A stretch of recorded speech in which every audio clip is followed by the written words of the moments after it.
आज का बाइबल का वचन इब्रानियों के नाम पत्र अध्याय 11 वचन 1 से 2, 8 से 19। और आज का सुसमाचार सन मरकुस के अनुसार अध्याय 4 वचन 35 से 41। इब्रानियों के नाम पत्र अध्याय 11 वचन 1 से 2 और 8 से 19।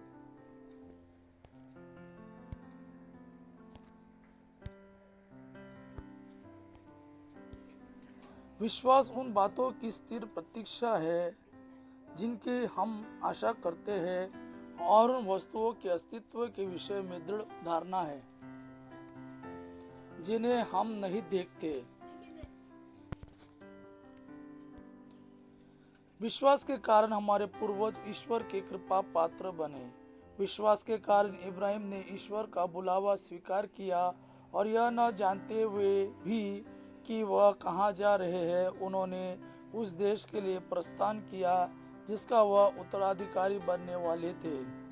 विश्वास के कारण वह परदेशी की तरह प्रतिज्ञात देश में बस गए और वहाँ इसाक तथा याकूब के साथ, जो एक ही प्रतिज्ञा के उत्तराधिकारी थे, तंबुओं में रहने लगे। इब्राहिम ने ऐसा किया क्योंकि वह उस पक्की नींव वाले नगर की प्रतीक्षा में थे जिसका वास्तुकार तथा निर्माता ईश्वर है। विश्वास के कारण उम्र ढल जाने पर भी सारा गर्भवती हो सकी, क्योंकि उनका विचार यह था जिसने प्रतिज्ञा की है वो सच्चा है, और इसलिए एक मरणासन्न व्यक्ति से वह संतति उत्पन्न हुई जो आकाश के तारों की तरह असंख्य है और सागर तट के बालू के कणों की तरह अगणित। प्रतिज्ञा का फल पाए बिना वे सब विश्वास करते हुए मर गए। उन्होंने उसे दूर से देखा और उसका स्वागत किया। वे अपने को पृथ्वी पर परदेशी तथा प्रवासी मानते थे। जो इस तरह की बातें कहते हैं वे यह स्पष्ट कर देते हैं कि वे स्वदेश की खोज में लगे हुए हैं। वे उस देश की बात नहीं सोचते थे जहाँ से वे चले गए थे, क्योंकि वे वहाँ लौट सकते थे।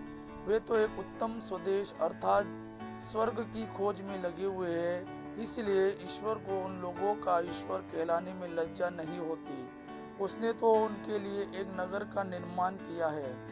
जब ईश्वर इब्राहिम की परीक्षा ले रहा था, तब विश्वास के कारण उन्होंने इसायास को अर्पित किया। जब ईश्वर इब्राहिम की परीक्षा ले रहा था, तब विश्वास के कारण उन्होंने इसहाक को अर्पित किया। वह अपने एकलौते पुत्रों को बलि चढ़ाने तैयार हो गए थे। यद्यपि उनसे यह प्रतिज्ञा की गई थी कि इसहाक से तेरा वंश चलेगा। इब्राहिम का विचार यह था कि ईश्वर मृतकों को भी जिला सकता है, इसलिए उन्होंने अपने पुत्रों को फिर प्राप्त किया। यह भविष्य के लिए प्रतीक था। आज का सुसमाचार सन मरकुस के अनुसार अध्याय 4 वचन 35 से 41। उसी दिन संध्या हो जाने पर ईसा ने अपने शिष्यों से कहा, हम उस पार चले। लोगों को विदा करने के बाद शिष्य ईसा को उसी नाव पर ले गए जिस पर वे बैठे हुए थे। दूसरी नाव भी उनके साथ चली। उस समय एकाएक झंझावात उठा। लहरें इतनी जोर से नाव से टकरा रही थी कि वह पानी से भरी जा रही थी।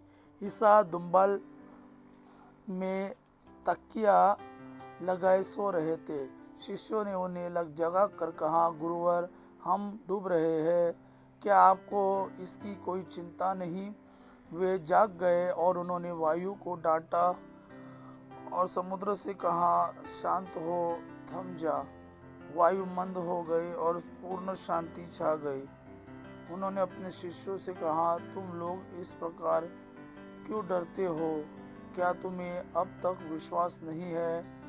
उन पर भय छा गया और वे आपस में यह कहते रहे, आखिर यह कौन है? वायु और समुद्र भी इनकी आज्ञा मानते हैं। यह प्रभु का वाणी है। प्रभु को धन्यवाद।